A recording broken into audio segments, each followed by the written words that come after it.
Escuchas La Gotera, del papel a tu oído. Podcast La Gotera es una producción de Revista Grifo en conjunto con Vergara 240. El presente número de la revista Grifo se llama Escrituras Telúricas. Donde estamos es quienes somos. La temática aborda el impacto del territorio en las personas, tanto en lo local como en lo periférico. Nos invita a reflexionar sobre la manera que los lugares que habitamos nos forman. Puedes escuchar los capítulos anteriores y los siguientes en Spotify, YouTube y la página oficial de Revista Grifo. Que lo disfruten. Buenos días, estrellitas. La Gotera les dice hola. Su servidora, Valentina Palominos, junto a Daniel Sangüesa, les dan la bienvenida al último episodio de esta temporada del mejor podcast de literatura que hay. Tienes toda la razón, Vale. ¿Cómo están los ánimos el día de hoy? Me siento energizada. ¿Y tú? ¿Cómo estás, Dani? Emocionado, pero un poco triste de que ya se acabe esta temporada. Sí, fue una hermosa travesía. Bueno, en este capítulo hablaremos sobre el origen, más precisamente cómo nuestro lugar de origen, posición social y geográfica nos forman como sujetos, determinando la manera en que pensamos y actuamos en la sociedad. ¡Qué buen tema! Pero si queremos abordarlo apropiadamente necesitamos a alguien que conozca sobre la identidad y cultura, pero ¿quién es esa persona? Yo te diré. Que se oiga de norte a sur. Denle un gran aplauso a la única e inigualable Bernardita Altit. Bernardita es doctora en literatura y tiene un magíster en estudios culturales latinoamericanos. También es profesora de la Universidad Diego Portales. Qué placer recibirte en La Gotera, Bernardita. Dinos, ¿cómo te sientes? Hola, el placer es mío, muy contenta de estar con ustedes aquí hoy día. Ahora tenemos unas 4 preguntas para poder conocerte mejor. Dinos, Bernardita, si pudieras viajar en el tiempo, ¿a qué momento de la historia viajarías y por qué? No tengo idea. En verdad me siento tentada a decir el siglo XVII porque llevo hartos años estudiando ese siglo, pero en realidad me gustaría viajar a mi infancia, fíjate. No como la historia íntima, ¿no? No como la historia con H mayúscula, sino a mi historia. Me gustaría volver a ver a través de los ojos, digamos, que tenía cuando niña. Eso me gustaría mucho. Eso sería para que ustedes se ubiquen en los años 80 del siglo pasado. Sí, eso mismo le quería preguntar. ¿Cuáles han sido tus lecturas favoritas recientes? A ver, lecturas favoritas. Mira, justo ahora estoy leyendo un libro que voy a presentar el viernes. Se llama Ficciones de la Ley, de Raúl Rodríguez Freire. Y joyita de libro. Tiene que ver con evidenciar en qué medida la ficción es un elemento estructurante no solo de la literatura, sino también de otras áreas. En este caso, por ejemplo, del derecho y de la ley. Un libro súper bueno de literatura. A ver, ¿qué he estado leyendo? Leí hace muy poquito el último libro de la Alejandra Costamagna, El sistema del tacto. Me pareció lindísimo, lindísimo, lindísimo. Y sobre todo como el juego con fotografía, como el libro no solo como a nivel de contenido, sino también de continente, digamos. El libro como objeto me pareció bellísimo. Y a ver qué más estoy leyendo. Leí hace un tiempo que también me gustó muchísimo la novela de Fernanda Trías, pero no la última. No La Ciudad Invencible, leí La Mugre Rosa, no sé si la conocen. Tiene Yo- que ver con estas escrituras de fin de mundo, ¿no? Qué Muy interesante. buena también. Sí, muy buena. ¿Podrías repetir el primer libro? No lo recuerdo muy bien. El primer libro que mencioné es Ficciones de la Ley, de Raúl Rodríguez Freire. El segundo, El sistema del tacto de Costamagna, y el tercero que mencioné es La Mugre Rosa, o Mugre Rosa, de Fernanda Trías. Vale, para que lo tengan claro nuestros oyentes. Súper. Ya, tercera pregunta. ¿En qué mundo ficticio le gustaría vivir? ¿En qué mundo ficticio me gustaría vivir? Eh, yo no sé, un poco en la línea de lo que decía respecto al libro de Rodríguez Freire, yo creo que el mundo en que vivimos es el mundo más ficticio en el que podemos vivir, digamos. O sea, como que estoy pensando en este problema de la ficción todo el tiempo y me parece que vivimos en un mundo de ficciones legales, de ficciones económicas, ni hablar. Eh, en qué mundo me gustaría vivir es la pregunta. Eh, no me gustaría vivir en ningún mundo ficticio, me gustaría poder ver con más claridad cómo se estructuran las ficciones que ordenan el mundo en que vivimos más bien.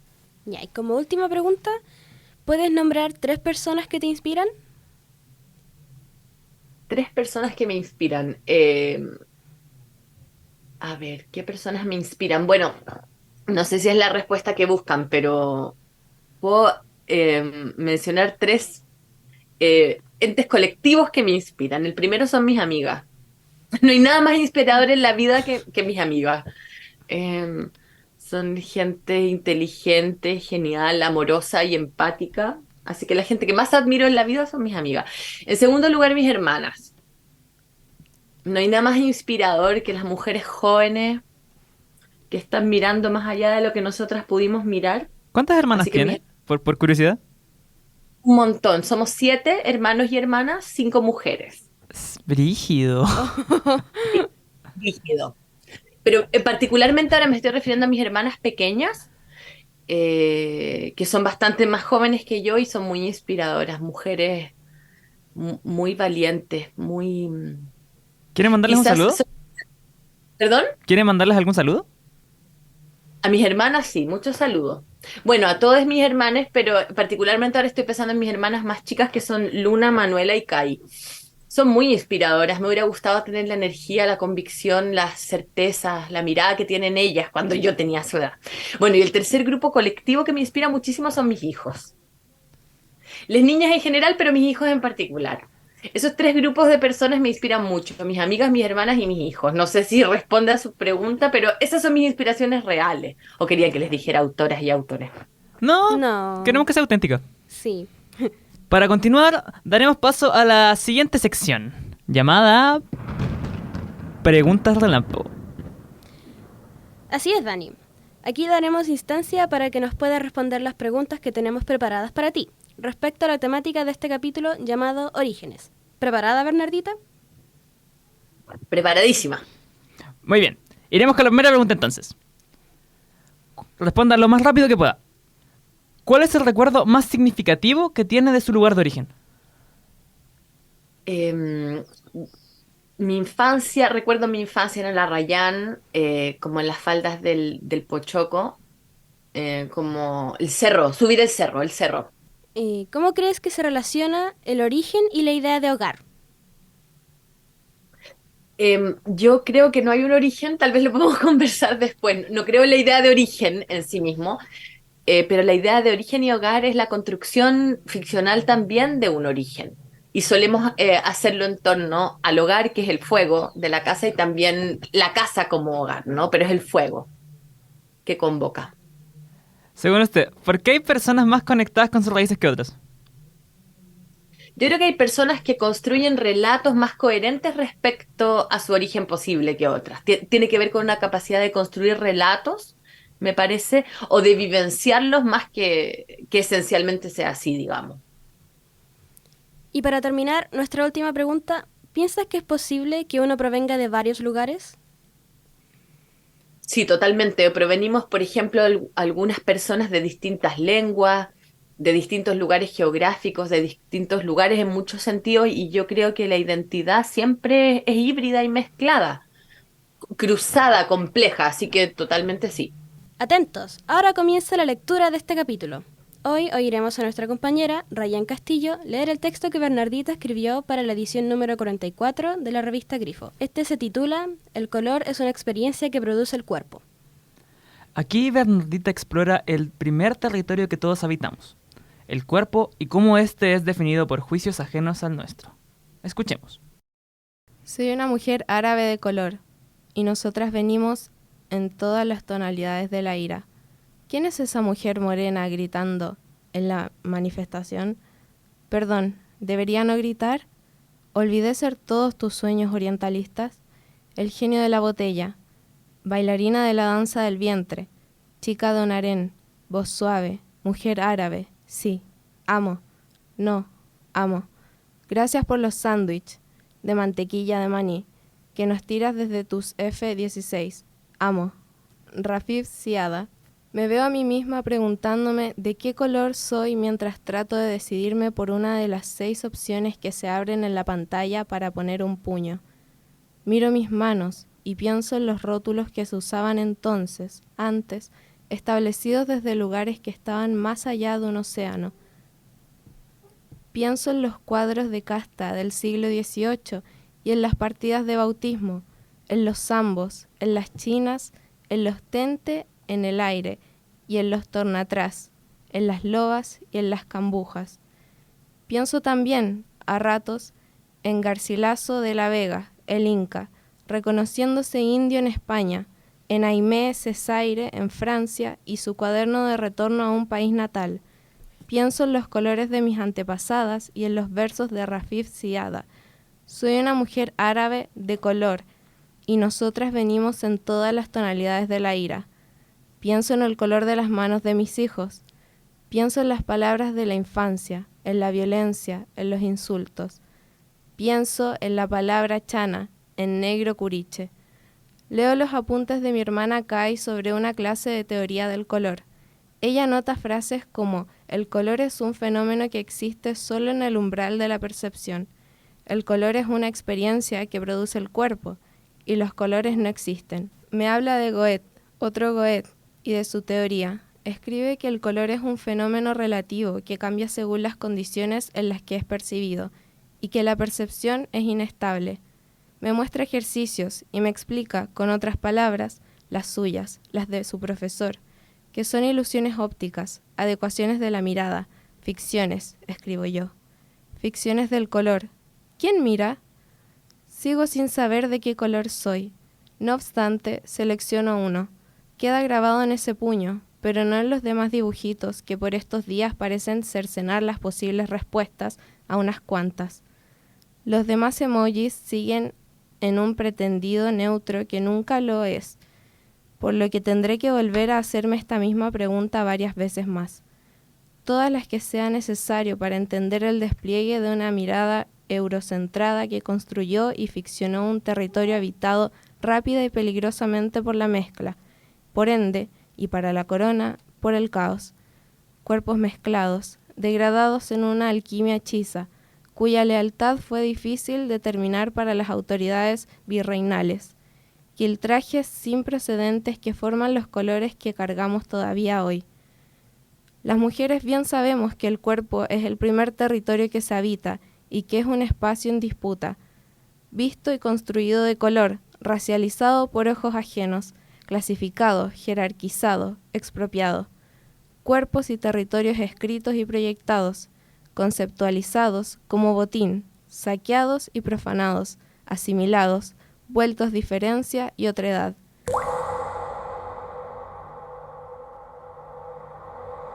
En la lectura anterior podemos ver varios atisbos de diferentes culturas y ciertos acontecimientos importantes de sus historias.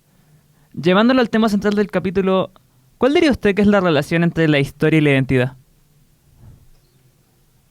Yo creo que es una pregunta difícil. Creo que la historia tiene algunas identidades y las identidades son históricas también, digamos, como un viaje de ida y vuelta. Las identidades son construcciones complejas, como decía hace un ratito, pero construcciones que se arraigan en espacios y en momentos, ¿no?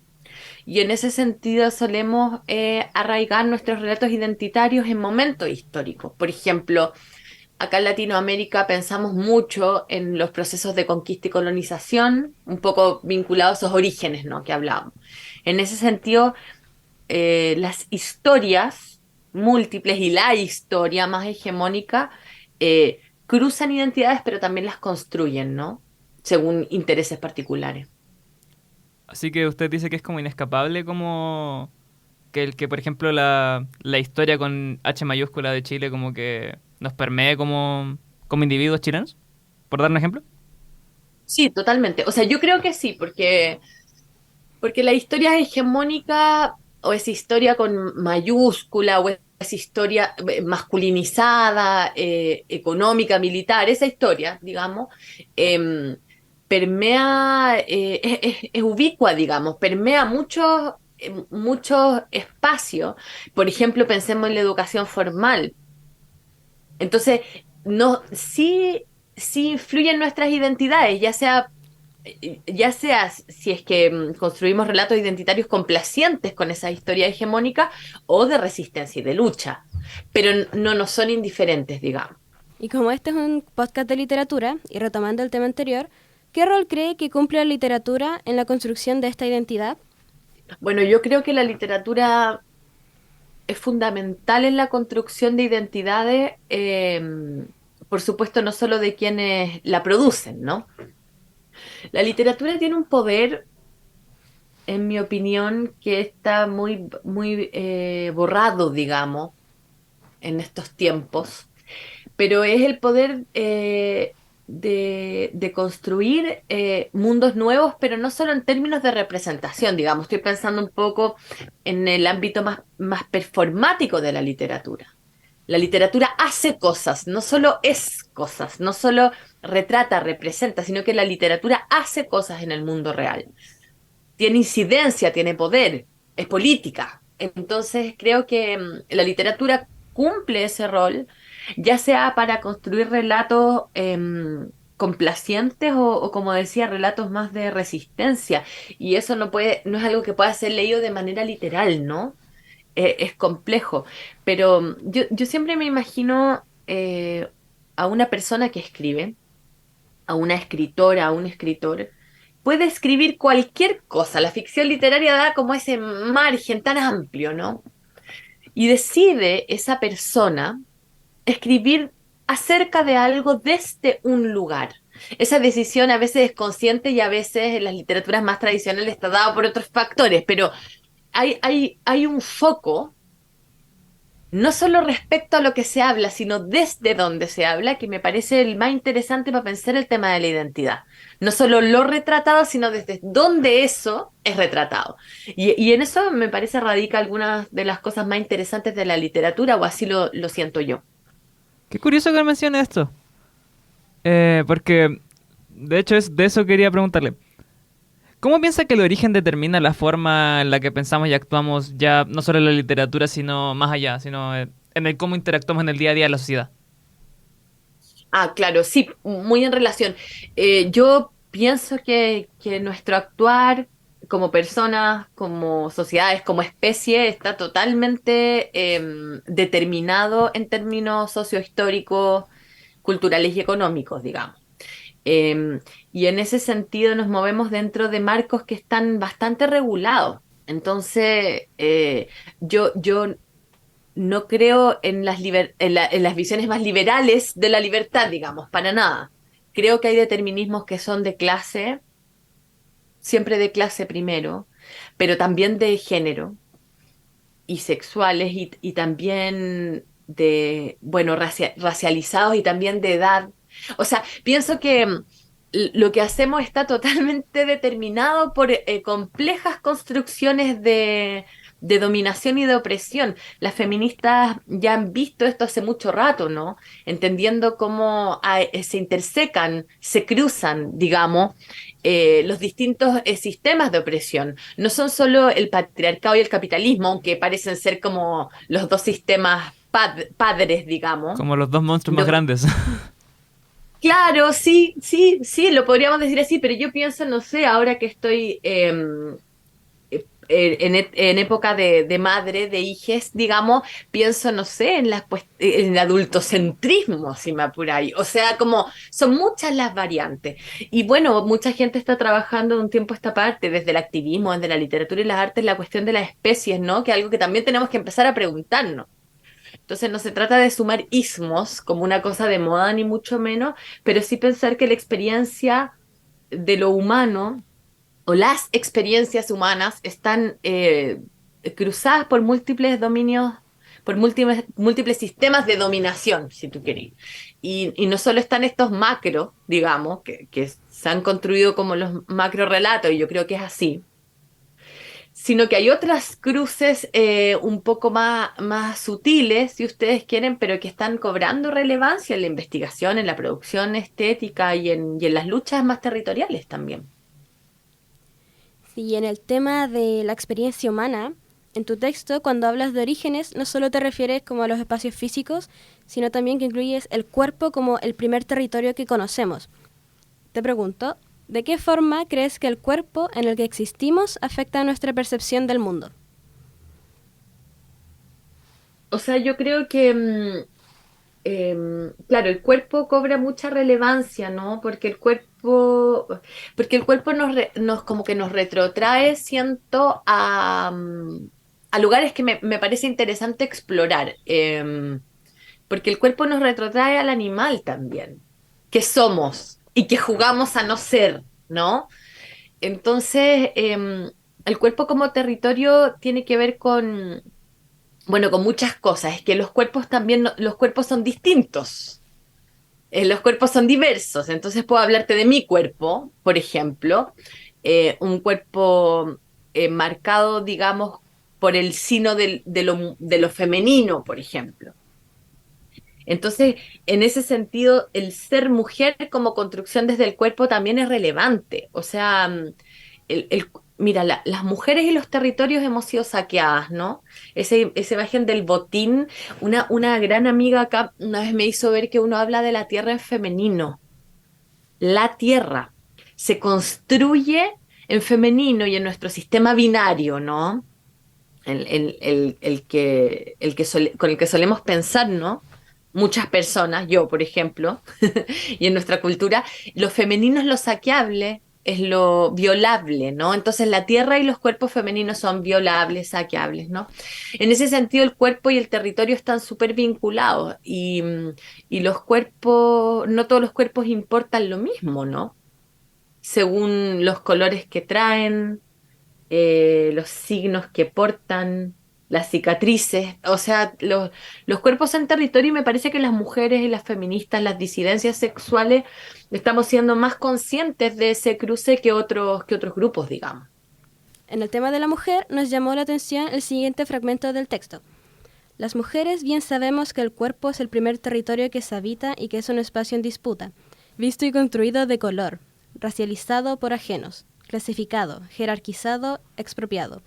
Cuerpos y territorios escritos y proyectados, conceptualizados como botín, saqueados y profanados, asimilados, vueltos, diferencia y otredad. Entonces, a partir de esto, ¿qué factores considera que son determinantes en nuestra forma de pensar como sociedad con respecto a la mujer? Claro, yo justamente estaba refiriendo a esa reflexión que aparece en el texto que tú acabas de leer. Es interesante pensar, está como sentipensando, digamos, respecto a esta cuestión de las clasificaciones, ¿no? Como esta obsesión taxonómica, como por ejemplo hay cuerpos macho, hay cuerpos hembra, ¿no? Como este binarismo. Eh, entonces, aparte que es una ficción, en cualquier término, una ficción, pero es muy violento, porque, bueno, alguien el otro día me daba este dato muy interesante, como que la cantidad de personas intersexuales es como la cantidad de personas colorinas, como en términos numéricos. Refiriéndonos a intersexuales, estamos hablando de personas en que su fisiología o la cuestión hormonal, estoy hablando de algo muy físico, Ujú. ¿ya? No coincide enteramente con lo que se ha construido como macho-hembra en nuestra especie. Entonces es interesante pensar que esta idea de que los seres humanos nos dividimos en dos, claro, es políticamente obsoleta y es dañina y es violenta, pero también es una ficción muy poderosa. Porque no es verdad en términos como desde la ciencia, que también es un discurso ficticio, por supuesto, pero esta gente que se dedica a investigar estas cuestiones da cifras como esta. Entonces, esta construcción de que habemos dos tipos de personas, ¿no? Es muy violenta, es una ficción poderosa, pero también lo que hace es esta taxonomía del horror, ¿no? Que hay dos casilleros y te metes en uno o te metes en otro o la infamia, digamos. Y esto mismo pasa en otro sentido, en el sentido de los colores, la racialización, ¿no? Es decir, existen, no sé, blancos, negros, yo que trabajo, ustedes saben, periodo colonial, los cuadros de castas, ¿no? Em, Uy, em, eh, hay mucho racismo en la clasificación de castas según raza en la o sea, colonia. claro, a mí no me parece que el racismo es la clasificación en sí misma, porque uno podría clasificar rojo, verde, amarillo. El problema es cuando tú valoras, le pones una valoración a esa clasificación. Entonces, al final, claro, blancos, muy masculino también, blancos, negros, mulatos, tente en el aire, torna, trae unas clasificaciones, loba, cambuja. Entonces, al final, el problema no es la clasificación en sí misma, podría ser un ejercicio valioso, digamos, sino que una clasificación en la que opera una jerarquía que es brutal y que es brutal hoy día, ahora, aquí, digamos. O sea, uno en Chile, bueno, ya donde vivo yo particularmente, pero yo creo que en casi todo Chile o en todas partes, no pasa en otros países, tú por el color de la piel de alguien puedes saber cosas de esa persona, más o menos dónde vive, más o menos dónde trabaja. Eso es muy fuerte igual, que por el color de piel de alguien puedas saber muchas cosas. Vivimos en sociedades que construyen la diferencia y la jerarquía con mucha potencia y esa forma de ver, en nuestro caso particular, históricamente hablando, claro, viene de esas violencias que se construyeron en los periodos de descubrimiento o colonización. Lo que no significa que antes no existieran, pero existían de otras maneras, ¿no? Un par de cosas. Primero, algo que quería mencionar hace rato, pero quería esperar a que terminara. Me gustó mucho la mención de la palabra sentipensar. Mm. Como que me quedo dando vuelta. Y lo otro, respecto también como al territorio geográfico, respecto a este territorio como cuerpo, ¿usted siente que diferentes cuerpos tendrían una diferente recepción por parte del colectivo más general? Dependiendo, tipo, más allá del color de piel. No sé si me doy a entender. Sí, totalmente. O sea, que los cuerpos son percibidos por el colectivo, dices tú. Bueno, los cuerpos infantiles, ponte tú. Para sacar un caso del tema de género y del tema de raza. Cuerpos infantiles. Tengo una gran amiga historiadora, Natalie Guerra, que me acuerdo que investigaba como la construcción de cuerpos, o sea, también en colonial, ¿no? Pero los cuerpos infantiles en causas judiciales, si mal no recuerdo. Y esta idea del cuerpo infantil como un cuerpo incompleto, como algo que va a llegar a ser, pero no es todavía del todo. Por ejemplo, cuerpos infantiles. Eh, los cuerpos son, o sea, nuestra relación como sociedad pasa mucho por el cuerpo, por a dónde se ubican los cuerpos. Piensa en un comedor de una familia tradicional. ¿A qué lugar de esa mesa ocupa cada cuerpo, no? O sea, los lugares que ocupamos, o en una sala de clases de la universidad donde ustedes estudian y yo trabajo, hay un lugar para sus cuerpos y un lugar para el mío, ¿no? O sea, el lugar que ocupan o sea, nuestros cuerpos tienen una marca que es percibida socialmente y que define casi todo. Y que define casi todo. En términos sexogenéricos, en términos, como les decía, cuerpos infantiles, cuerpos envejecidos, eh, cuerpos enfermos o vistos o construidos como enfermos. O sea, me parece, sí, muchas de esas cosas. Yo, yo no sé, yo creo que estamos volviendo, o yo estoy volviendo, no sé, todo el mundo, a pensar como el cuerpo, pero no como teóricamente, digamos. Eso es sentir pensar. Es como les decía hace un rato, volver al cuerpo, volver al animal, como entender como las condiciones de posibilidad de nuestra especie vinculadas a eh, la necesidad de pensar el planeta, ¿no? Y no quiero ser como particularmente deprimente o pesimista, pero ya se ha escrito hace un par de décadas esta nueva era, ¿no? Geológica, el antropoceno, el ser humano y la acción de nuestra especie como fuerza geológica, de cambio geológico en el planeta. Y yo no lo pienso tan teóricamente, lo pienso aquí, en el lugar donde yo vivo, la devastación. eh, bueno, en fin, no sé, pienso en todas esas cosas, pero pensando en los cuerpos animales que cargamos y cómo son percibidos, uno puede saber, comillas, quién es alguien o cómo se ha construido la identidad de ese alguien según a dónde está ubicado su cuerpo en un lugar. Punto. Así de radical siento que es. Igual, otro tópico presente en tu texto es la discriminación y violencia que sufren las personas que vienen de ciertos lugares o se ven de cierta forma. ¿Cómo cree que esos fenómenos afectan el comportamiento de las personas en la sociedad como colectivo? Claro, es que, no sé, pienso, por ejemplo, el tema de migración. O sea, reciente. Bueno, las migraciones, o sea, el ser humano como especie una especie migrante, digamos. Partimos siendo, Somos personas humanas en la medida en que caminamos. ¿Qué, perdón? que partimos siendo nómadas, así que es como...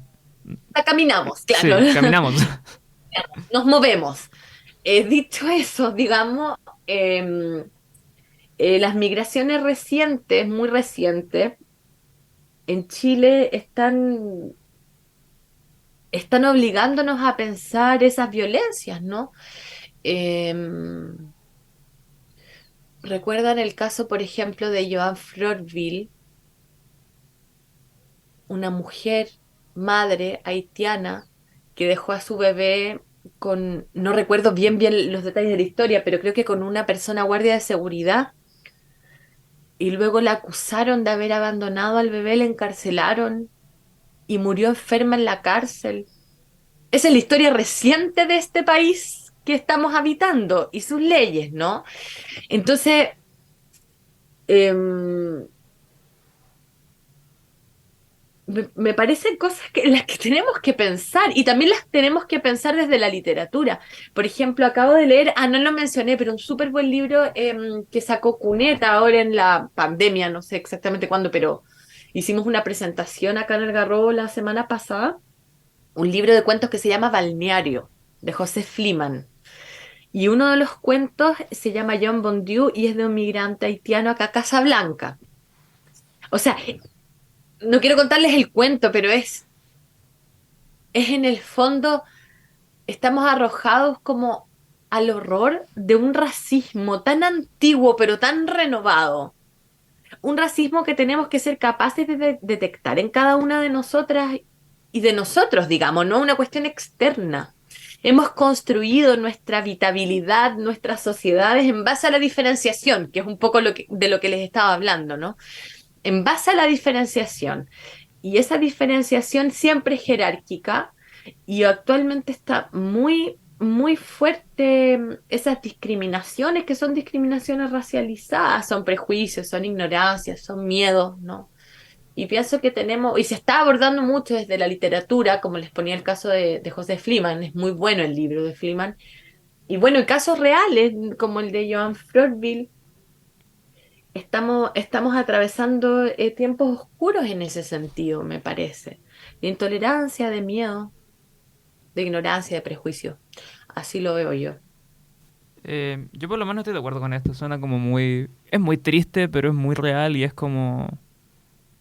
Es difícil saber qué hacer en estas circunstancias porque como que tratar de cambiar a una o dos personas racistas leves, como que... Uno siente que no afecta tanto. Uno siente que como que está tratando como de arreglar, entre comillas, como algo. Pero... No sé, igual... Suena súper pesimista, pero sí es muy difícil. Sí es muy difícil. Sí, muchas veces tampoco nos damos cuenta, a lo mejor no somos racistas, pero tenemos cierto prejuicio tal vez contra personas extranjeras o de color, porque a lo mejor no los discriminamos, pero sí los consideramos como un otro, como un ajeno. Escucho mucho a muchos tíos. Siempre son tíos. Sí. Que es como... No, es que van a venir los inmigrantes. Deberían echar a los inmigrantes ilegales. Y es como...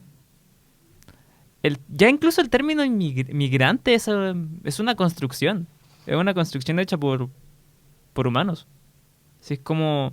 ¿Cómo te justificas en eso? Sí, pueden o no pueden haber violencia y cosas traídas por otras personas, pero al mismo tiempo hay gente chilena que es violenta constantemente y es como... No se le deporta del país. ¿Por qué? Porque nacieron aquí, es como... No sé qué opina usted. Ahora como que cuidamos a nuestros criminales. Sí, es como, no. Yo creo que un poco ustedes lo dijeron, como que hay macro racismos. La ley es racista, no sé, como estructuras macro que son racistas, digamos, pero yo creo que todos somos racistas. O sea, yo, la primera, digamos. ¿Por qué? Porque crecimos, fuimos criadas, leímos, vivimos en una sociedad racista, por lo tanto, así como las feministas hablan mucho de la cuestión de los micromachismos, que me parece muy lúcido, podríamos hablar de los microracismos, digamos. Y yo creo que detectarlos en una misma es un avance. También hay que hacer las luchas grandes. Yo no creo que haya que abandonar las luchas grandes, por ejemplo, por una mejor legislación, pero también podemos tratar de por ejemplo, nosotros que trabajamos con el tema del lenguaje, como esas expresiones, como gente de color, como tú la usaste, no una crítica a ti, pero lo que yo ponía en el texto también, gente de color, y acaso una no tiene color, como el eufemismo, ¿no? Como la violencia en el eufemismo, como el color piel, como que también desde el lenguaje, que aquí trabajamos desde ese ángulo, podemos empezar a discutir, o sea, como a pelear con nosotras mismas y a ver cómo nuestro lenguaje está reproduciendo como microracismo, pero ningún micro no es un macro, porque ese microracismo, ese micromachismo, resuena porque hay un sistema de dominación general. Están vinculados. Es como el piropo, por poner un ejemplo de género, el piropo es un extremo de una misma línea que llega al femicidio. Entonces decir lápiz color piel está en un extremo y al otro extremo está la historia de Joan Florville, ¿no? Como me parece que identificar esa continuidad de la violencia, de la que todas y todos somos parte, en distintas medidas, no tenemos la misma responsabilidad, no lo creo, pero en alguna medida identificar en nosotros mismos me parece esos microracismos, esos micromachismos puede ser un poco, puede tener mejores, nos puede ir mejor que tratar de cambiarle la mentalidad al tío facho de turno, digamos. Eso puede ser muy estresante, puede arruinar muchas fiestas, muchas reuniones familiares. Yo no digo que no haya que hacerlo, pero creo que un ejercicio que a mí me parece más interesante hoy día, digamos, es autoexaminarnos de verdad, autoexaminar nuestro lenguaje, nuestras reacciones.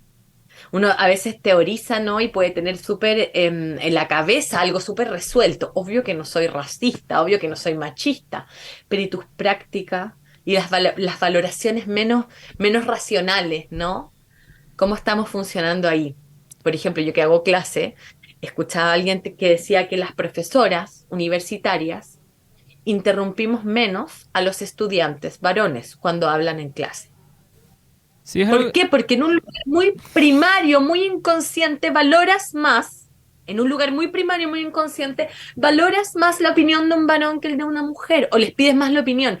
Y eso fue medido, no tengo idea por qué, no me pidan la referencia, me lo comentaron, ¿no? En un taller de la UDP, creo, de hecho para evitar, digamos, cuestiones discriminatorias en la sala de clase. Entonces, hubo gente que grabó clases de profesoras, mujeres, en la universidad y interrumpían menos a sus estudiantes varones y les daban más la palabra. Entonces, yo no me he medido a mí misma, pero es posible que lo haga. Entonces, ese proceso de autoexamen me parece hoy día muy valioso para repensar las sociedades en que queremos vivir, digamos, y que queremos construir y que queremos construir para adelante. Así lo estoy sintiendo yo en estos momentos.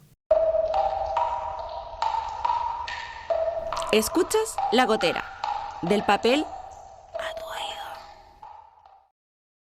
Atención, atención, ya está aquí la tan esperada sección del podcast llamada Cuenta Perris Cuenta.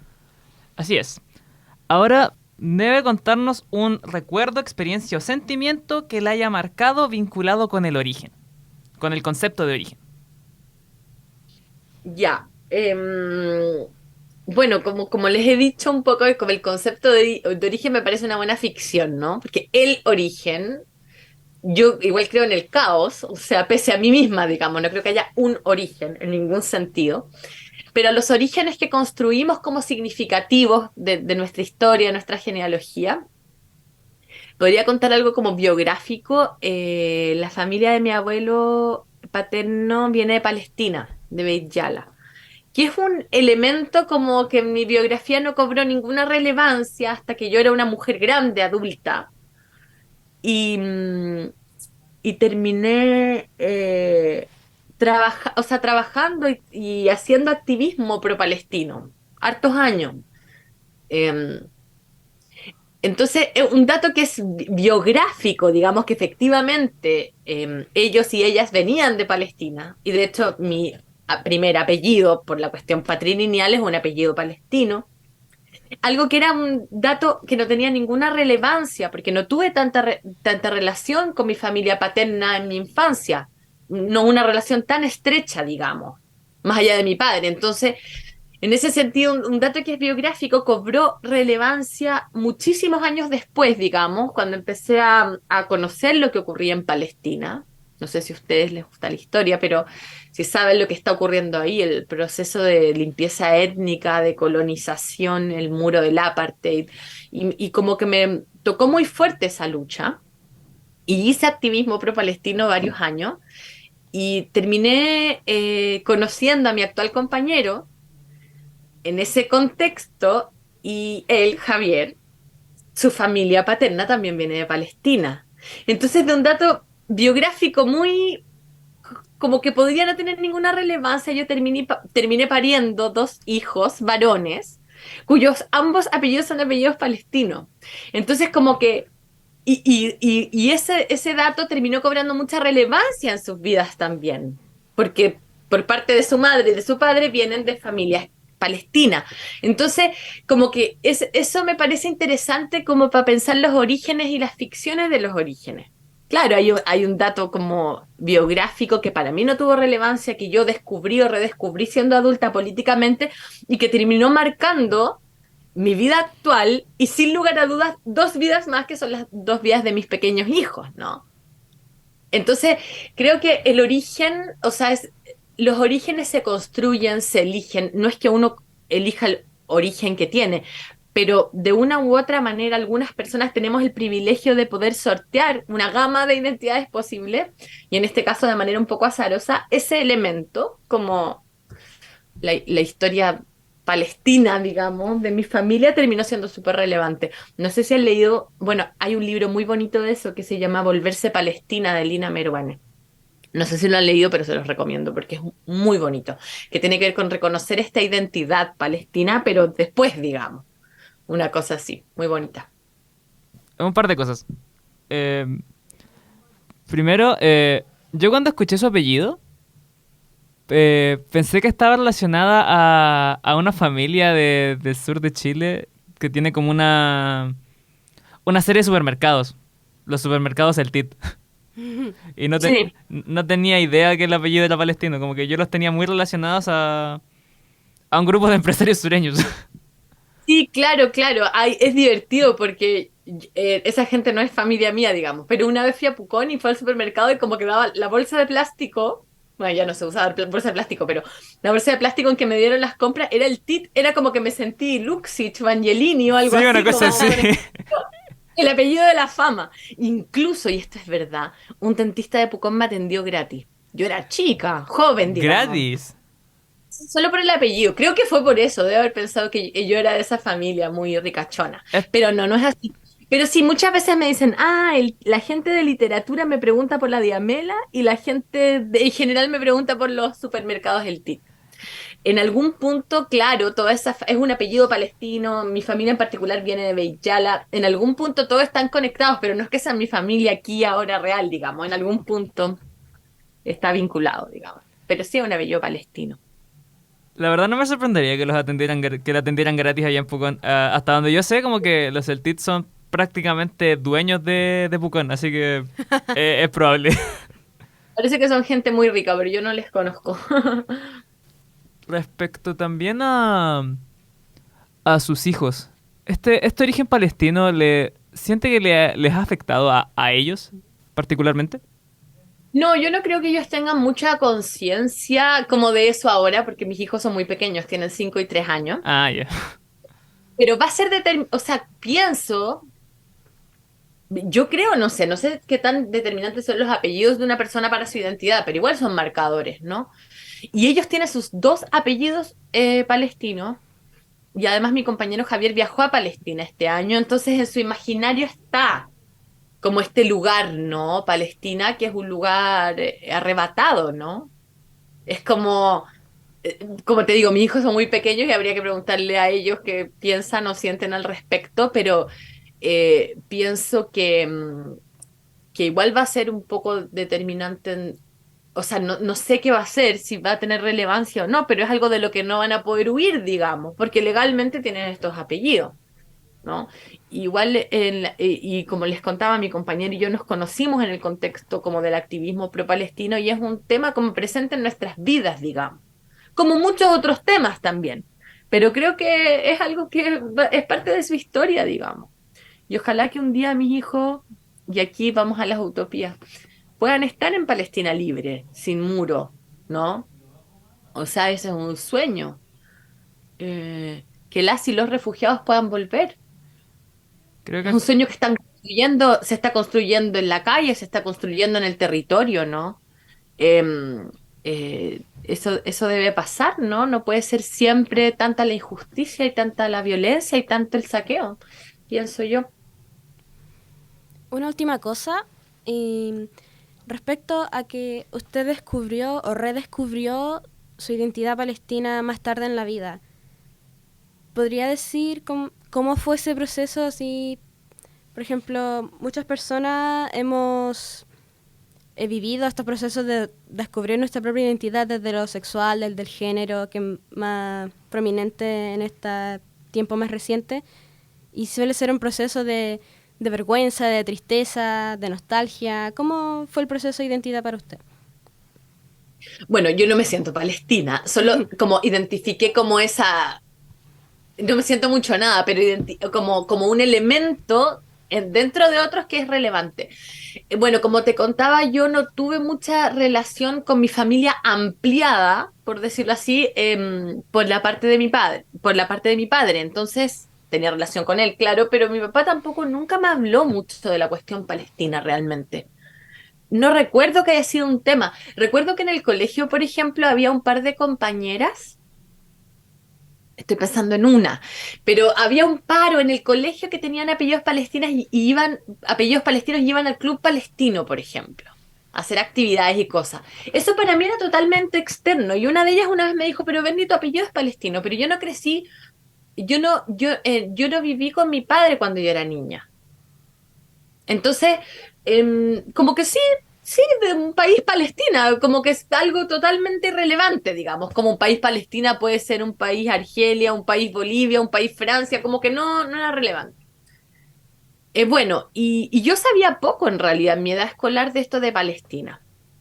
Y luego ya en la universidad, una gran amiga mía me dijo, ya pues ven ni el TIT, digamos, una funa. Hay una funa en la Casa Central de la Católica, yo vivía ahí al lado. En el centro de Santiago hay una funa en la Católica porque viene un hombre, no recuerdo ni siquiera cuál era el cargo, a dar una charla y hay que boicotearlo porque la limpieza étnica y porque el muro del apartheid y porque Palestina libre y yo en realidad fue por razones políticas. Entonces fui a esta funa, como les digo, en la que conocí a mi compañero de vida actual, digamos. Fui a esta funa, gritamos un improperio, nos pusimos banderas palestinas y gritamos, y de ahí armamos como un grupo y trabajamos varios años en la cuestión del BDS, que es el movimiento de boicot, desinversión y sanciones a Israel. Tiene que ver con exigir el cumplimiento del derecho internacional al Estado de Israel, eh, eso, con la exigencia del cumplimiento del derecho internacional.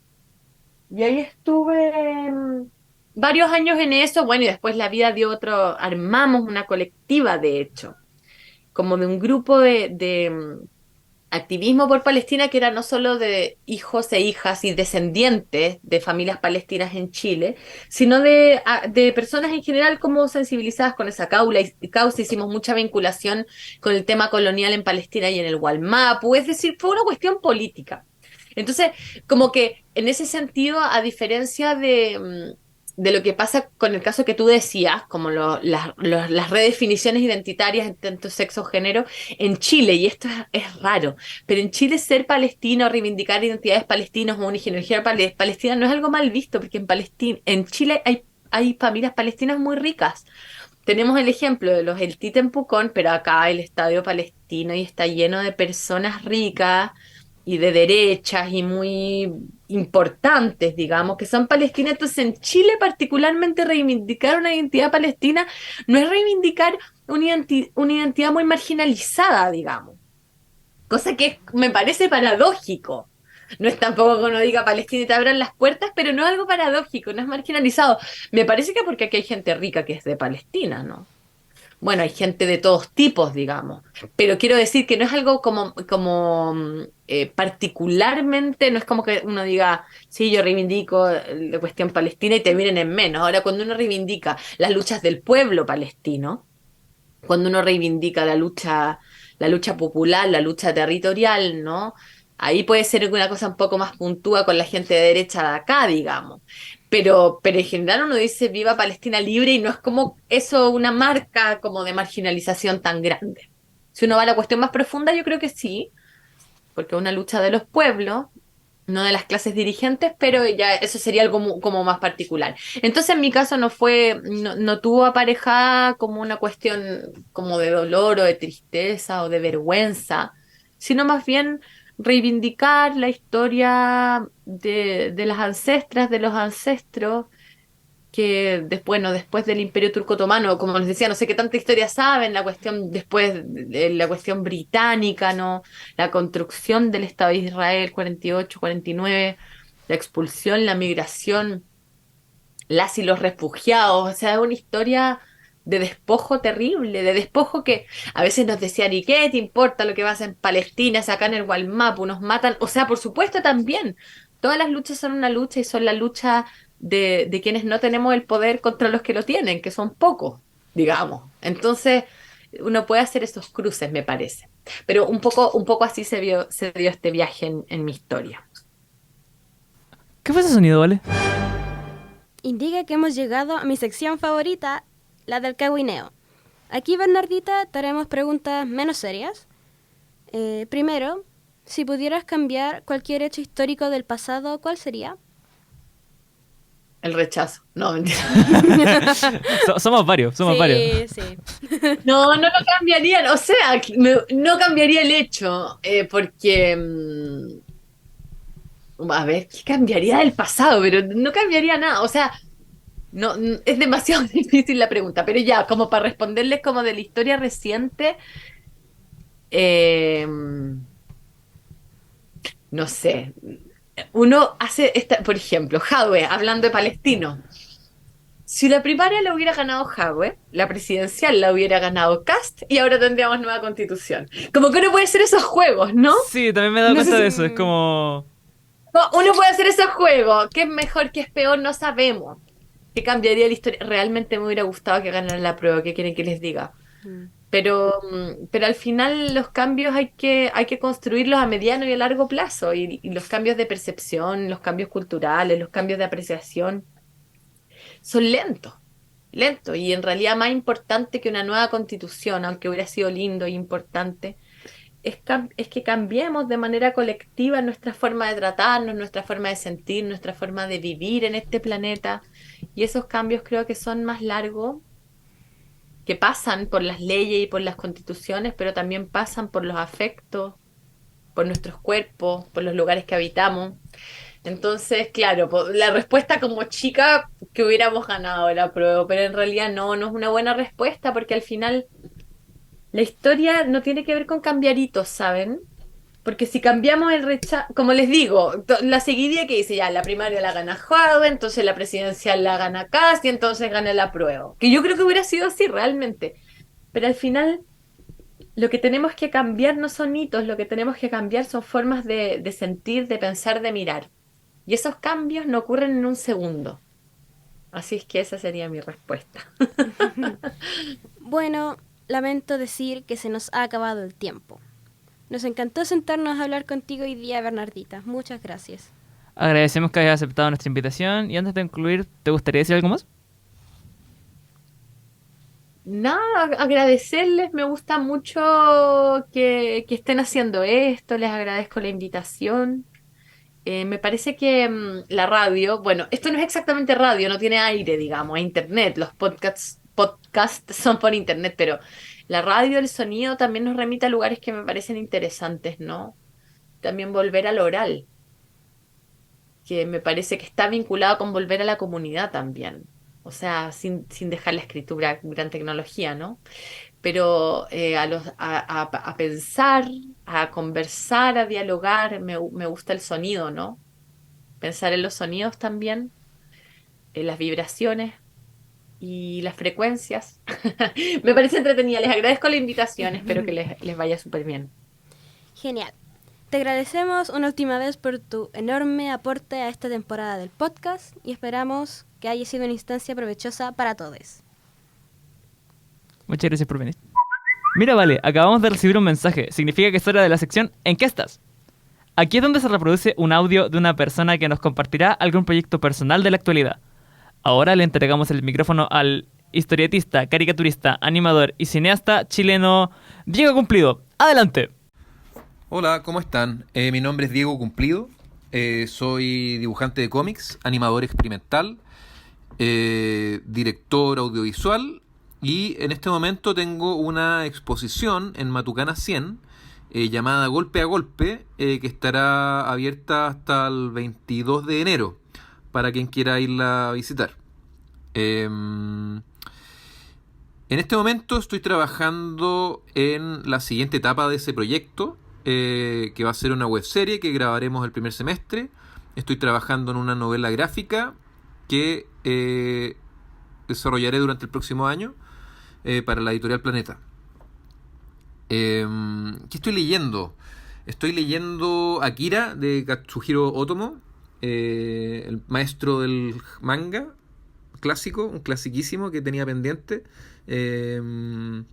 Y tengo también por leer, en realidad no lo estoy leyendo, pero por leer tengo un libro de la editorial Abducción, que hacen cosas súper interesantes, una editorial chilena, que se llama Decadencia de Tokio, de Ryu Murakami, que lo tradujo uno de los editores de Abducción, el J.C. Cortés. Yo me leí el libro anterior de Murakami que tradujo también él para la misma editorial, Abducción, que hay una película muy conocida de Takashi Miike, y lo encontré buenísimo, así que le tengo muchas ganas a este también. Lamentablemente debemos finalizar el capítulo de hoy. Muchas gracias, estimados oyentes, por acompañarnos en esta oportunidad. Y gracias a mi compañero Daniel Sangüesa por su aporte. Muchas gracias a ti, Vale. Y con esto hemos finalizado esta sexta temporada del podcast La Gotera. Les agradecemos a todos nuestros oyentes por ser parte de este bello proyecto. Antes de despedirnos, queremos invitarles a reflexionar sobre la importancia de analizar lo que significa habitar y ser parte de un territorio. En un espacio compartido por tantas comunidades distintas e incluso naciones que conviven en un mismo suelo, es crucial sentarnos a conversar sobre todo aquello que nos une y nos divide, pues son estas cosas las que nos definen como unidad. Si se llevan algo de esta temporada, que sea el valor de cada una de las voces que crean una polifonía de identidades dentro de un territorio. Es aquí donde la literatura toma partido, siendo esto un testimonio de las experiencias de los personajes que habitan en un tiempo y espacio, regalando las escrituras que trascienden en el tiempo y son verdaderamente telúricas. Gracias por última vez. Esperamos que hayan disfrutado tanto como nosotros y no olviden estar atentos para la próxima sintonía. ¡Chao! Acabas de escuchar La Gotera, una producción de Revista Grifo de Vergara 240. Este capítulo fue conducido por Valentina Palominos y Daniel Sangüesa. Para su realización, producción y creación fue fundamental el trabajo hecho por el equipo de La Gotera, compuesto por Pamela Araya, Montserrat Bravo, Catalina Cárdenas, Raúl Fuentes, Valentina Palominos, Catalina Pizarro, Ignacio Ramírez y Daniel Sangüesa. También queremos agradecer el trabajo hecho por el comité editorial compuesto por María José Arévalo, Maximiliano Astroza, Daniela Guerrero, Keith López, Ana Mora y Nicolás Naranjo, y la profesora Paloma Domínguez.